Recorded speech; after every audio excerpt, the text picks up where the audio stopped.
নমস্কাৰ Shiksha Setu student promotion আৰু demotion কেনেকৈ কৰিব একেবাৰে সিম্পল প্ৰসেস আপোনালোকে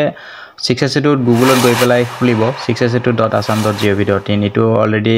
বহুতে জানে যিসকলে নাজানে তাৰ কাৰণে ভিডিওটো ৰিকুৱেষ্ট কৰিছিলে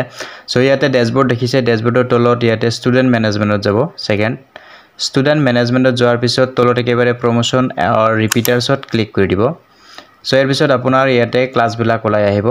প্ৰথমতে মই ডিমোশনটো দেখাই দিছো তাৰ পিছত প্ৰমোশনটো মই দেখাই দিম সাপোজ ইয়াতে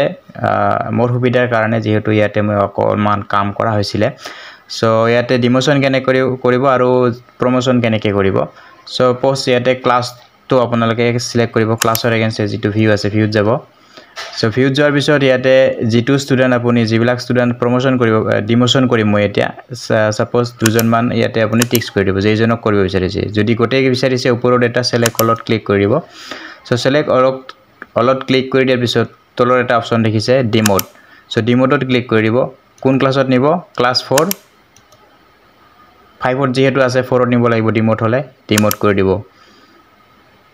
সো হৈ গল ষ্টুডেণ্ট আপডেটেড সাকসেসফুলি এতিয়া সব ৰিফ্ৰেশ কৰি যদি আপুনি চাই ষ্টুডেণ্ট খিনি 5ত আছিল এতিয়া গোটেই 19 ষ্টুডেণ্ট এতিয়া আপোনাৰ 4ত আহি গৈছে এতিয়া প্ৰমোশন কেনে কৰিব প্ৰথমতে আপুনি ওপৰৰ ক্লাছটো প্ৰমোট কৰিব লাগিব বা ড্ৰপ বক্সত দিব লাগিব যদি আপোনাৰ হাই লেভেল যদি 8 হয় 8 ক্লাছটো প্ৰথমতে আপুনি ড্ৰপ বক্সত দিব লাগিব যদি লোৱাৰ প্ৰাইমাৰী হয় তেতিয়াহলে 5 টো আপুনি খালি কৰিব লাগিব আপুনি 6ত নিদিব আপুনি ড্ৰপ বক্সত দি থব লাগিব সো 6 হলে আপোনাৰ যেহেতু লোৱাৰ প্ৰাইমাৰী সেকশনত 6 টো থাকি যাব এই কাৰণে 6ত নিদিব আপুনি ড্ৰপ বক্সত দিব গতিকে ইয়াতে ক্লাছটো সিলেক্ট কৰিব যি লেভেলৰ একেবাৰে ওপৰৰ ক্লাছটো ক্লাছ 5 টো আপুনি সিলেক্ট কৰিব মই ইটো ড্ৰপ বক্সত দি দিছো সো মই ড্ৰপ বক্সৰ পৰা আপোনালোকক টানিও দেখুৱাই দি আছো সপোজ ইয়াতে ড্ৰপ বক্স ষ্টুডেণ্টত যাব drop box student list so এটো মোৰ ক্লাছটাৰ লগইন গোটেই বিলাক স্কুল দেখুৱাইছে ইয়াতে মই স্কুলখনত ক্লিক কৰিছো ইয়াতে ওপৰত সিলেক্ট ক্লাছটো সিলেক্ট কৰিছো ক্লাছ 5 টো সিলেক্ট কৰিছো সাপোজ ইয়াতে ষ্টুডেণ্ট আছে 13 জন গোটেইখিনি মই ইয়াতে কি কৰিছো সিলেক্ট কৰিছো আৰু পুল দা ষ্টুডেণ্টত ক্লিক কৰি দিছো সো কোন ক্লাছত পুল কৰিম 5ত সো পুল দা ষ্টুডেণ্ট সব এতিয়া আপুনি যদি ষ্টুডেণ্ট মেনেজমেন্টত গৈ পেলাই প্ৰমোশন এণ্ড ৰিপিটাৰ্ছত যায় মোৰ ক্লাছত 0 আছিল এতিয়া 13 আছে গতিকে কেনেকৈ প্ৰমোশন কৰিব আকৌ মই দেখুৱাই দিছো ভিউত যাব